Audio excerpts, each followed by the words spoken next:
Hi everyone, my name is Rolf Weimar.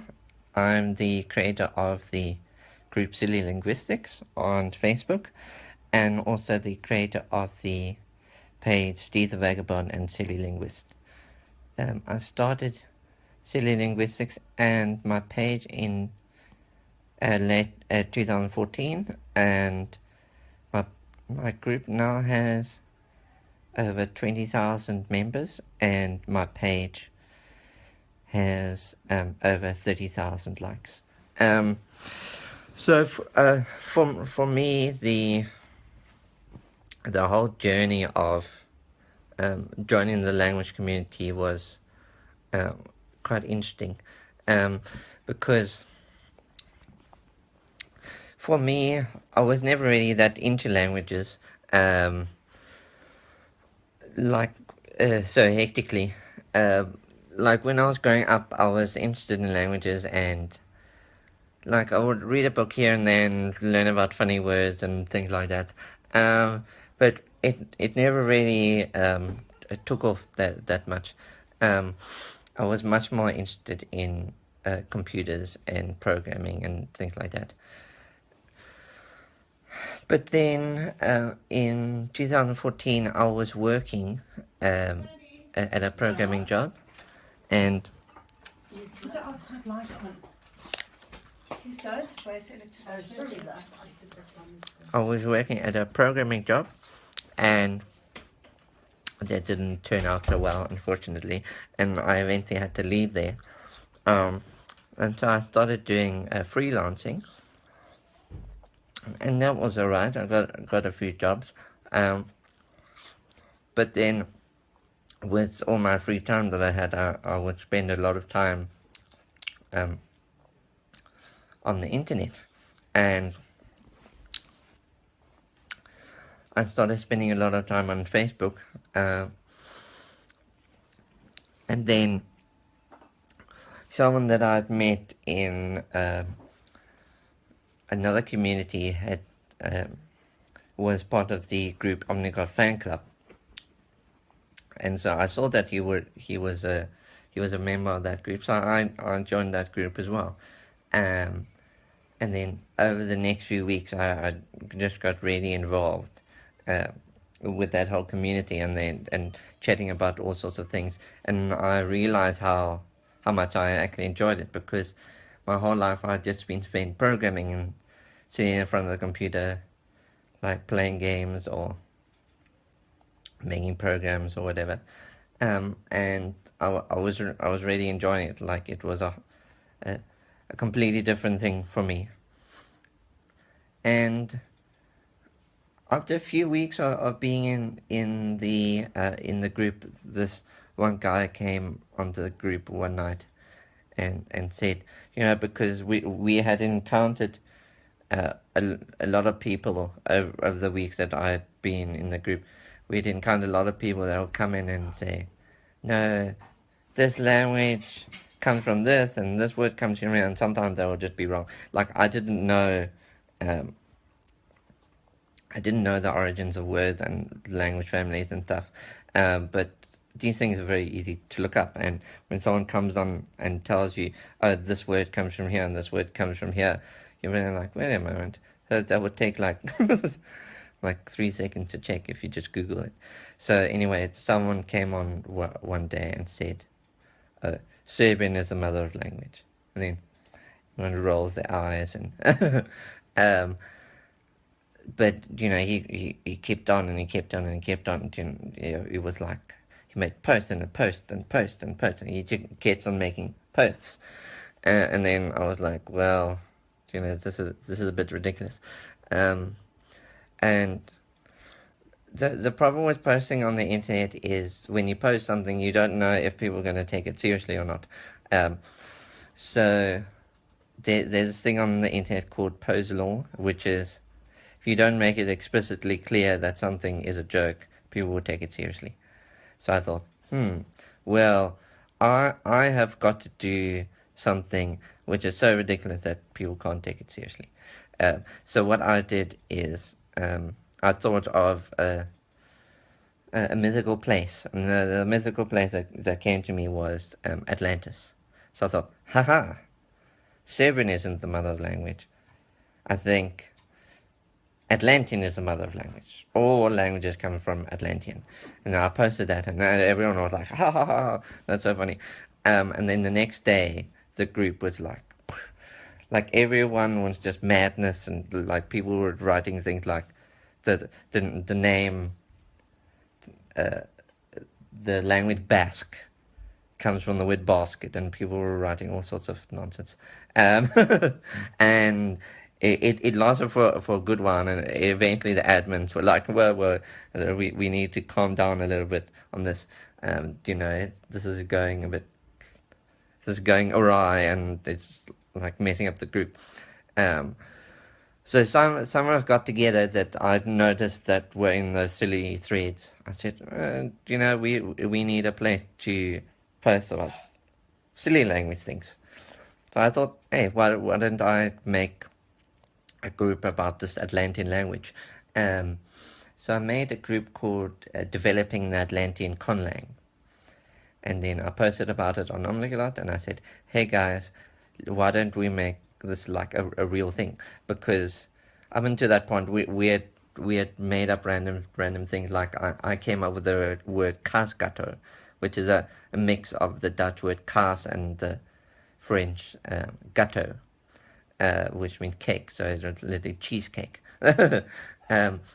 And so I made this group Developing the Atlantean Conlang, and then I started advertising it in the group, and then quite a few people joined, and I think we reached about 80 people altogether.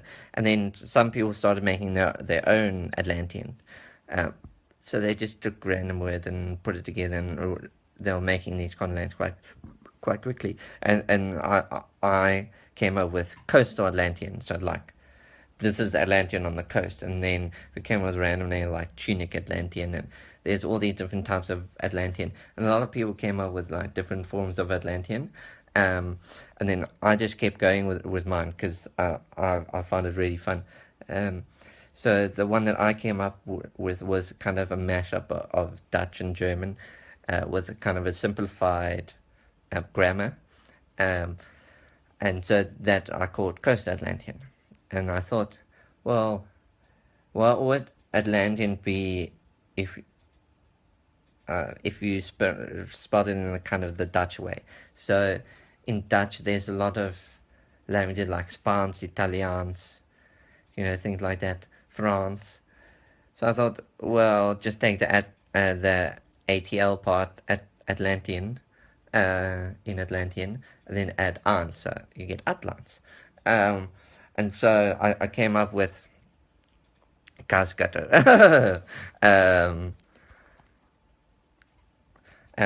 So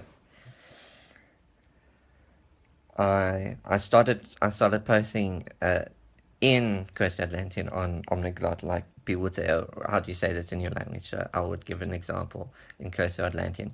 And then eventually I just started referring to it as Kusten Atlans, because at that point I'd come up with a name for the language. And then eventually I was like, screw this, I'm not going to call it Kusten Atlans, because Atlans by itself is a good unique name by itself. And that's how I made this language called Atlans, and I'm still working on it to this day.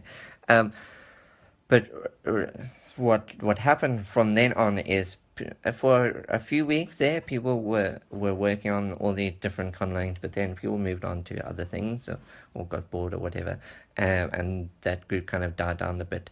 But while that was still going, I thought, wait a minute, like that group started out as just a place to post silly things about language, because they didn't really want that in Omniglot anymore, because Omniglot is kind of like a more serious group where you talk about language stuff, and linguists want to talk about theories and blah blah blah. So I thought, okay, well, we need a space where you can talk about silly things, and like it's specifically allowed by the rules that you can post silly things. So that was going to be the Developing the Atlantean Conlang, and then people keep posting emoticons, but I don't know what I'm supposed to take from that. And yes, so we had this group and people were posting silly theories there. And then that group kind of died down a bit. But what did happen is, really early on, I realized that this group was just going to be about this world and this conlang and all these conlang that we've made. So then I made a new group, but I was thinking about what should I call this group, and I'd already made a page on Facebook for posting silly language stuff and like articles I found interesting and things like that. And I named it after a character that we had come up with for this world. And I named it after the guy who had posted that thing about Serbian. So I called it Steve the Vagabond. And vagabond is not a word I use very often or at all. And at the time, vagabond, I thought vagabond meant like a miscreant or a troublemaker or whatever. So I just called it Steve the Vagabond. Later on, I realized that vagabond just means like a traveler. And I was like, oh, okay, well, I'm kind of stuck with the name now. But anyway, that I'd made this page called Steve the Vagabond.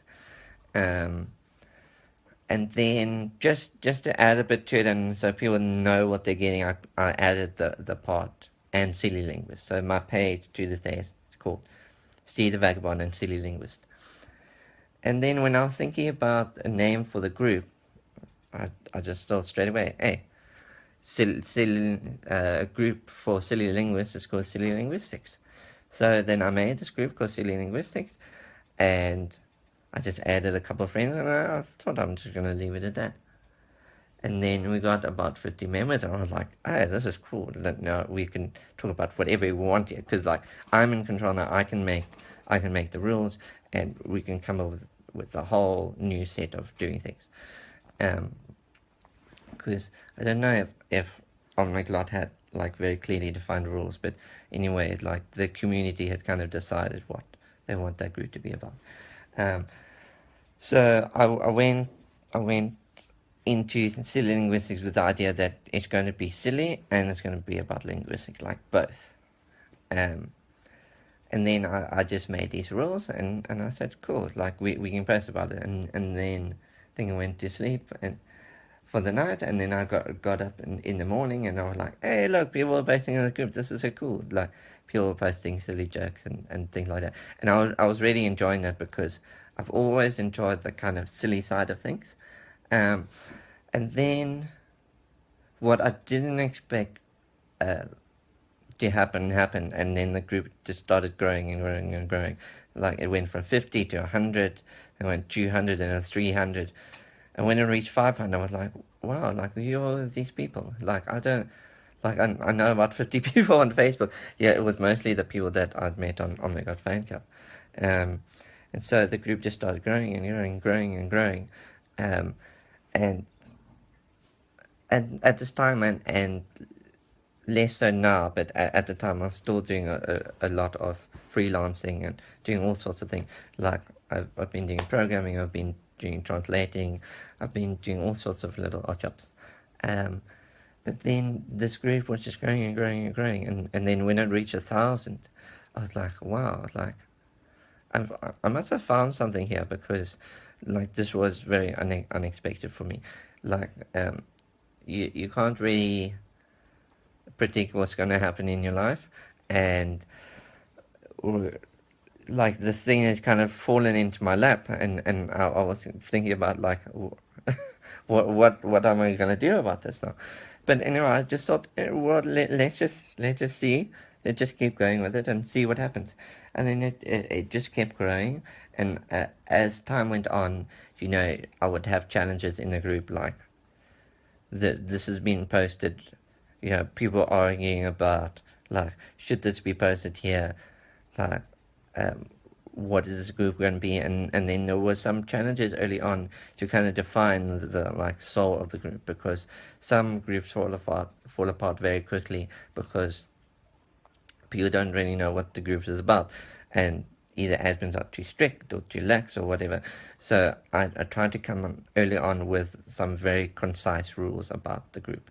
And so now I've only got four rules. The rules are: it must be silly, or it must be about language. And then the other rules are basically don't be a nuisance and don't be racist or sexist or what all these other things. And so those are the four rules, and they're very concise, and it allows me to, when I do have to step in and do something about something in the group, I can say, I'm throwing it out because of this rule or this rule or this rule. It takes a lot off me because I don't have to make these kind of arbitrary random decisions because it's like, well, I threw you out because you made a political post. Or like it has something in language in it, but the admin just decide, no, that's too political.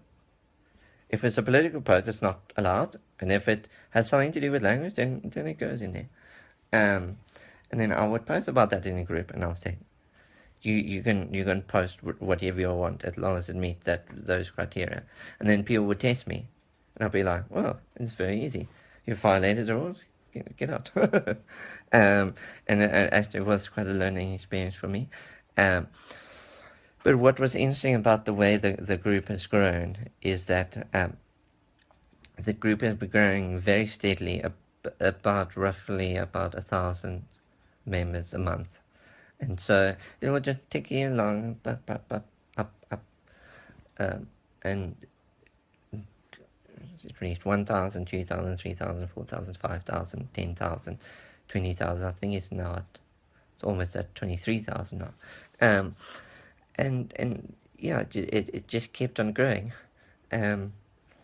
But what was very interesting is the way my page has grown in comparison.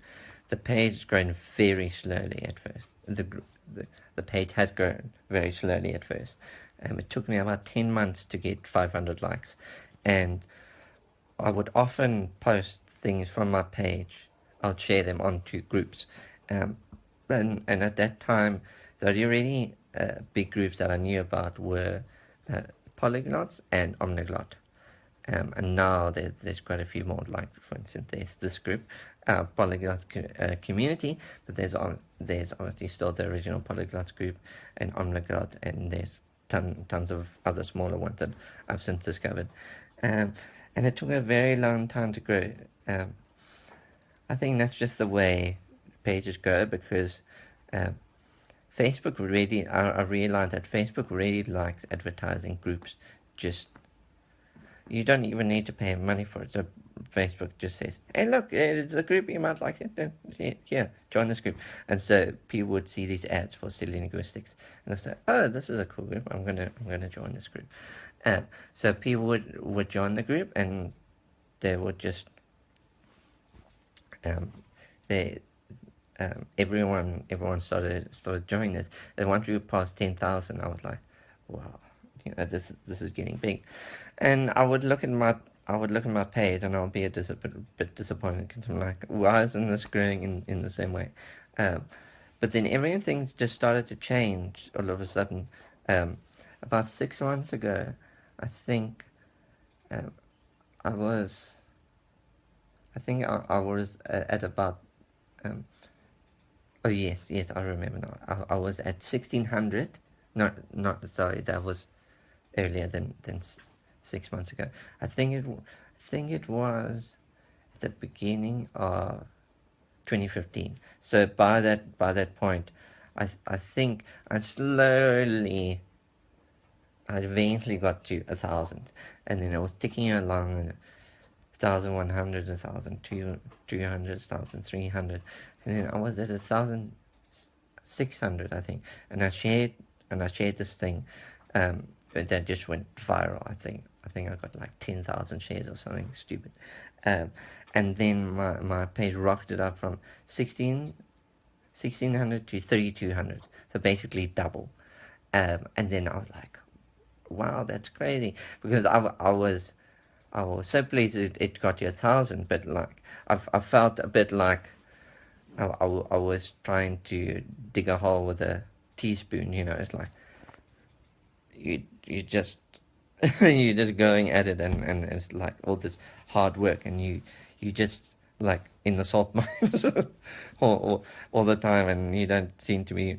It feels like you're not making progress, because I think at one point it was like weeks would go by and it would be like 300, 301, 302, and you just like, wow, this is tough work and it's slow going. Um, but then once I got that massive jump um, into 3,000, it wasn't very long from when it went from 3,000 to 5,000. And when it reached 5,000, I really started to think, like, this could be something good. This could be something big if I do something with it. So a long time back, I was already thinking about, I just want to do cool things for the community, and anything else is just gravy. Anything else is just an addition. Um, so then I started to make t-shirts. I think the first t-shirt I made, it was a little poem that I wrote. I said, language is life, language is love, and all these other things about like how I feel about language and how cool it is. And then I started out on Spreadshirt, and I called it Steve the Vagabond, and so I had these names that I could use. And then I didn't sell one for a very long time. But then eventually I started saying some to my friend. Like, I would send them messages, hey, look, I've got a t-shirt, and then they would buy one. And then I think I got my first sale to like a non-friend, and then I was like, that's very cool. Like, I'm selling this purely on the thing itself. Like, this is something people actually want, and not just like, oh, okay, I'll buy it because you're my friend or whatever. Um, and then at the same time, I think it was at the end of 2015. So the whole time, all these things are building up and growing, and so what I did, I thought I need the name silly linguistics on the web. So I made a website called sillylinguistics.com, and I just left it there, and I didn't post anything on it. I was like, I'm just glad I've got the name, and maybe every now and again, because I was posting everything either in the silly linguistics group, or I was posting it on my page itself. And so I would just post it on my page. I would think about something. Oh, don't you think it's interesting that this word is related to this word or whatever? Like little snippets that I would think of. Um, and then what happened is my page continued to grow. And then I think I reached it was like 5,000, 6,000, 7,000, and then I reached 10,000. I was like, wow, that's cool. Like, I'm getting up there. Like, you always think about what would be the next goal. And I didn't really know how fast it was going to grow, or if I could like make a living from this or whatever. But 10,000, you're starting to get something there. And so I started advertising my t-shirts more, and I started thinking about what stuff could I do with this page, and what do I want to post on this page. And I think the biggest problem a lot of people have with the page is they make a page and like, yeah, I'm going to post this and I'm going to post this, and honestly, it's really difficult. Like, even now, I've been doing this for about 2 years, and every day I think, well, what am I going to post? You're going to run out of things to post, you think. And I never have, but it's always a constant thing of, you got to put the work in, you got to put the time in, you got to think, what do I want my page to be, and what do I think my audience is going to want. And you're never going to know what is going to get that engagement, because you see the likes, you see the shares, you see the comments, and you've got to work out from that, like, how can I best serve the community, and how can I help myself build a page, because you want to build up this reputation of, this is a cool page, language people would like it, they post cool things on this page, blah blah blah. And so you got to constantly keep that in mind, and I think a lot of people come into it like thinking, oh, I'm going to get all these likes, and people are going to share it, and I'm going to get famous. And I'm, even with a page of 30,000, No, I don't think I'm famous. I'm just maybe minorly famous in language community, but that's about it. And I just do it because I enjoy it. Um, but something funny happened. I got another viral hit on my page. I think it went from 10,000 to 20,000 in a couple of days. I shared this thing, and people were just sharing and sharing and sharing and sharing, and like I would check it like every couple of minutes, and like it would gone up like another 1,000 or something. Like it was crazy. It's very exciting when that happens, but it's also really unnerving because you think it seems so random. Like you put all this work into all these posts, and some posts that you just post, you're like, I'm just gonna throw this up to see what people think, and then pew, it just goes up. Um, and recently it passed 30,000, and it's been quite a process for me, because it's getting to the point now that I can almost make a living from this.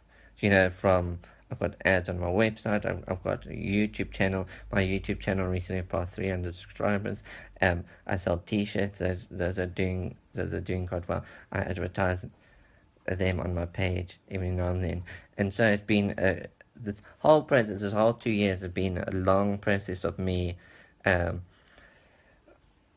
building up like my own methods, but also like just thinking about my life and like what is my life now, and compared to what it was before, and just being comfortable with that, and uh, because we all have our ideas about where we want to be in life, and so I just went with it, and I thought I'm just gonna keep doing this because it's fun, and I'm getting something from it. It's not just I don't just do it for the money. I mean it obviously helps, but I do it because I enjoy it, and the community is so cool, and I like seeing everyone's comments, and I'm learning so much. I've learned so much over these 2 years, and I feel like I can learn even more. Um, and so my page has been a very interesting journey in like just being in the language community and engaging with people and talking to people and meeting very interesting people and being challenged when you're wrong, and stepping back and saying I'm sorry, I did it wrong, or whatever, and getting banned from groups from for being a bit too excited, or posting the wrong things or whatever, and like working that stuff out, where when there's more than one person, there's politics, and we've all got to deal with that. But I decided to very early on to take a positive approach to that, because I wanted to see what I could do, and the best way to do that is to try and be as professional as I can, because I think differently to maybe people who just use Facebook as a consumer. I'm trying to set something up, and I'm trying to run my page, and I'm trying to maybe even like build up this brand that I've got. So if Rolf was going around just slanging everyone off and insulting people and causing mischief, I feel like I don't like it. There's definitely a knock-on effect, and if people, and conversely, if people like you, they think, oh well, Rolf's doing this project, yeah, I'll get involved with that.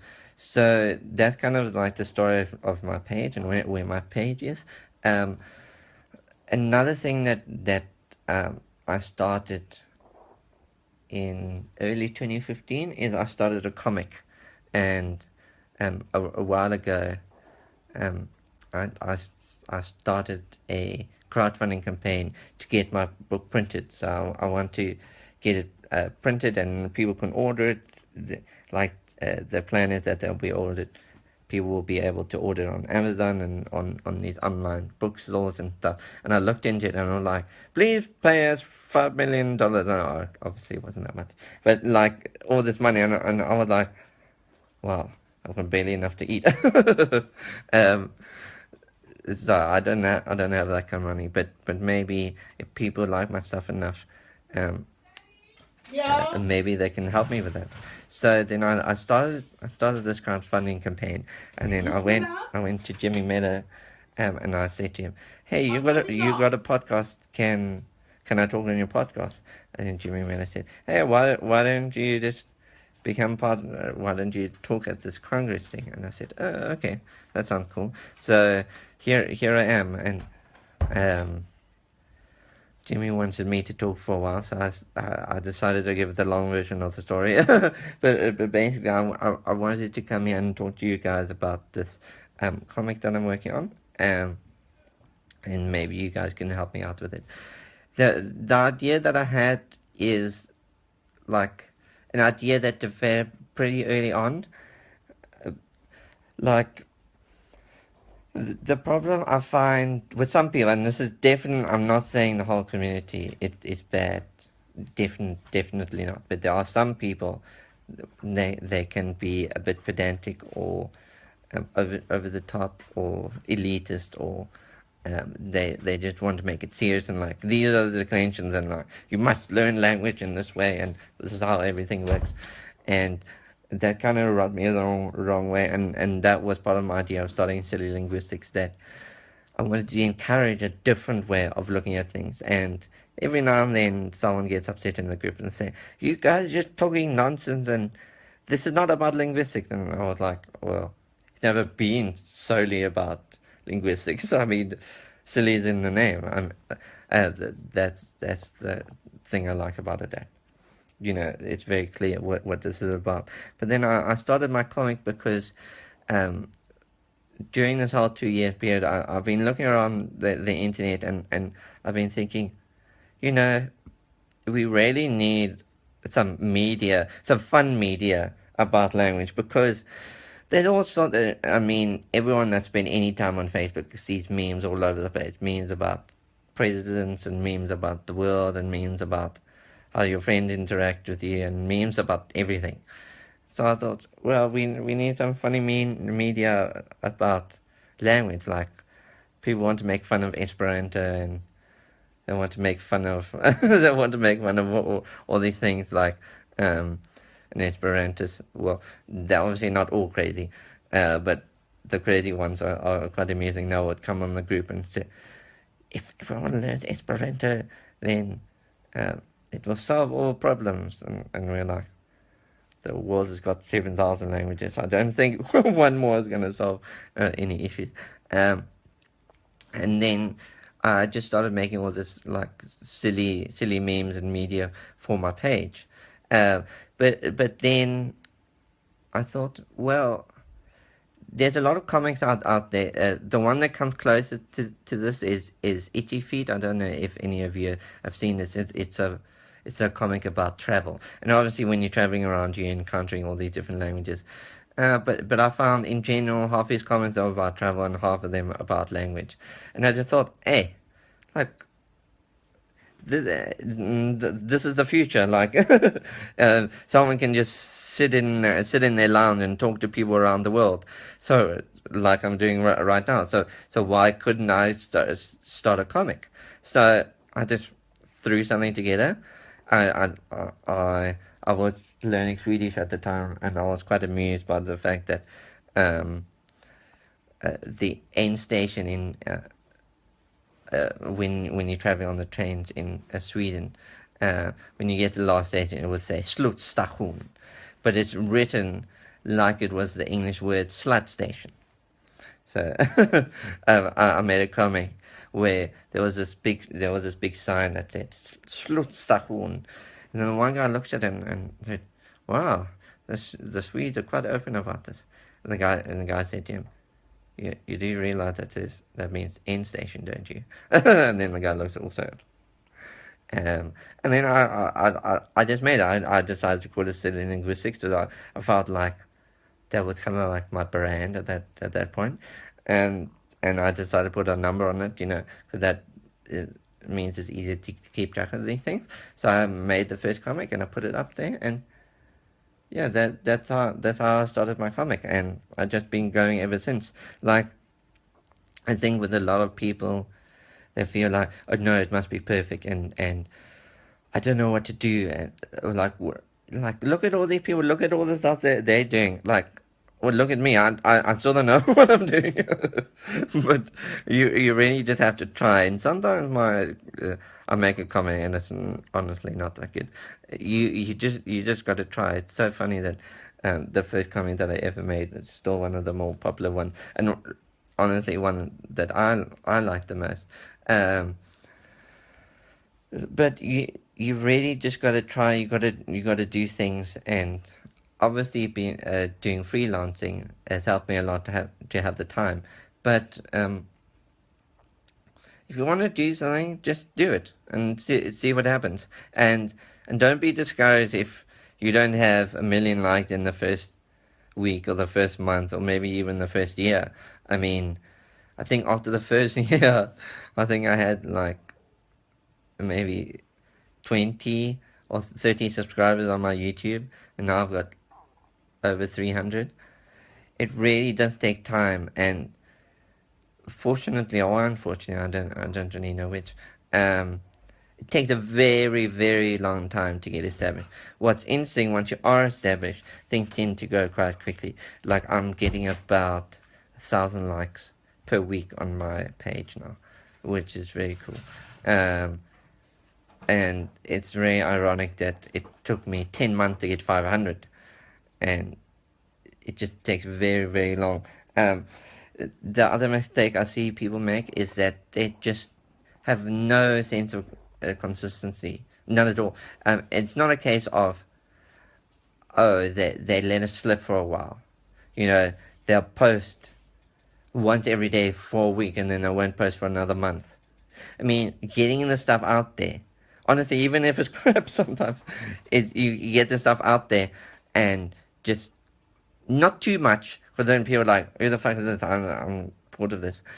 Just enough that people say, this guy's got something to say, or this page is cool, because I've liked pages before, and I've liked pages before because seeing their post enough that you just get this idea in your head. This is something I would actually enjoy following, and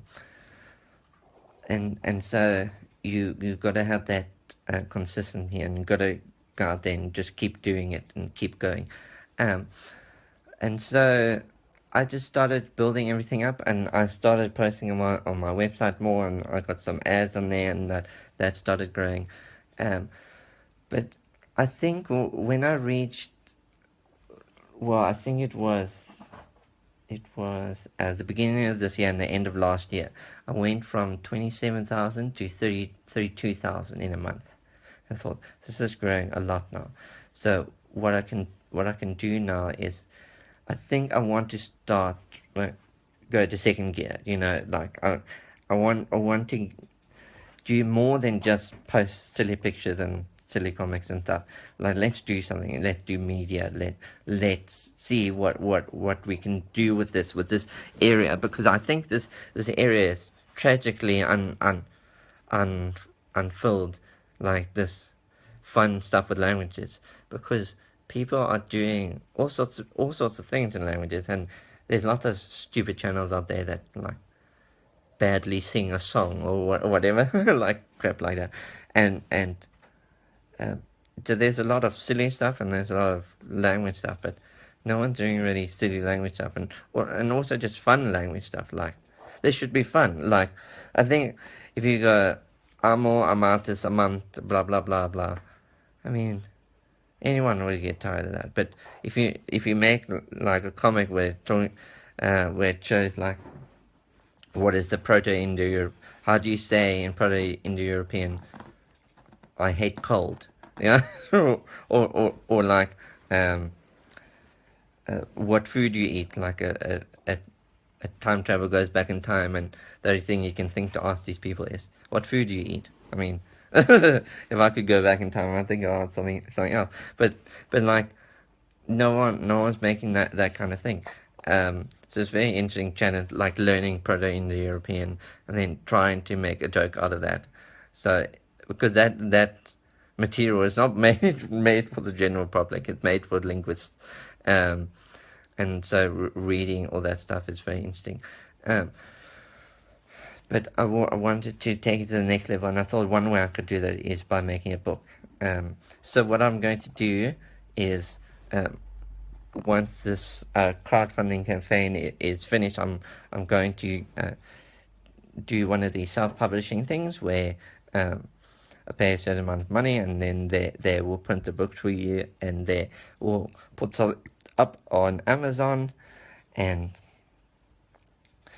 people can buy it from there and things like that. But one thing, and also another thing I've done to just help build up a little bit of money is I started a Patreon. And Patreon is a thing where people can pay you a certain amount per month, and then you give them certain rewards. So after my comic had been around for about 6 months or so, I started the Patreon, and the first what do you call it, perk? The first perk that I had is that you can get the comic a week early. So at first I was just making a comic whenever, and then I would post it there, and then I would wait a week, and then eventually after that week was done, then I would post it on Facebook. But starting at the start of this year, I've been making a comic every weekday, and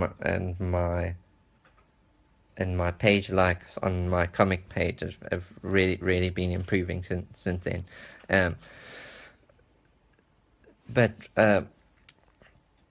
So that leads into this thing about the book, that one of the perks that I had is if you pay $20 a month, then I'll make a personalized comic for you. And some people have really liked it as well. So what I'm doing for my book is that if you pay a certain amount, then I'll make a personalized comic for you with your name on it and about a topic that you're interested in. Because maybe finally someone's making a comic about language, but not about the thing that you're interested in. Like, I want you to make jokes about Old Norse. I want you to make a joke about how the Mayans talk, or how the Incas talked, or whatever. So if you have an idea, you can come to me and say, "This is, I want you to make a comic," and we can both benefit from that, you know. So my crowdfunding is on Indiegogo. So if you go onto Indiegogo and you search Silly Linguistics, you'll be able to see it there. I've got a $5 a perk, which allows you to get access to the digital version. Now, all my comics are available online. What the digital version of this book will be is the comic that I'm making specifically for this book that I won't be posting online. That will be the exclusive comics that I make for that book, and also it will be comics that I make for the people that have donated about a certain amount, and so you'll be able to see those, and I won't be posting those on the page. So if you want to see them, that's the way to get them. And then if you pay $20, you'll get the physical book. The physical book will have all those exclusive comics in them. If you pay $30, you'll get the physical book, and you'll be able to get your own personalized comic that will be in the book. And how cool would it be? If you get one of those personalized comics and you get the physical book, you can show that to your friend and say, "Look, I helped make this book a possibility." So you're helping me, but you're also getting a cool thing, and we can both. I feel like this project is like adding something to the community, something that wasn't there before. And then for $50, you'll get the book, you'll get a personalized comic, and I will give you a T-shirt from you. I'll give you a T-shirt from my Spreadshirt shop. And if you're really crazy, you can pay me $100, and I will prepare a linguistic lecture for you about a topic of your choice. So, and whatever it is, I decided that I'm going to take on that challenge. So if there's something that's been bothering you, or you want to learn about Proto-Indo-European verbs or Mayan conjugation, then let me know, and we can sort something out. So I just wanted to give you guys like an overview of like where I've been and where I am and where I'm going, and about this comic that I've been working on, and hopefully I can get the word out, and you guys maybe help me after that. So that's about all I have to say. Did anyone out there have any questions? I'm just gonna give some time to any questions. So I'm just gonna wait here a bit, and if anyone has questions, I can see the comment. So you can just write a comment, and then I'll answer that for you.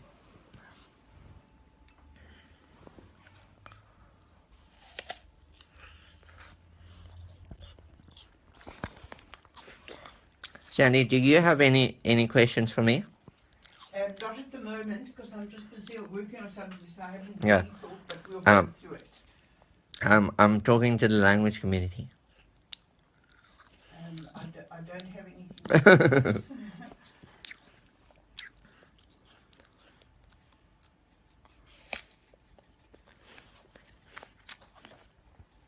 Okay, well, if there are no questions, then you right now you're welcome to come on my group Silly Linguistics, on my group, on my page. People always get page and group mixed up. On my page, Tease the Vagabond and Silly Tease the Vagabond and Silly Linguist, and also my webpage, sillylinguistics.com. Thanks, guys. I hope you enjoyed this chat and just a bit of insight into what my life has been like for the past 2 years.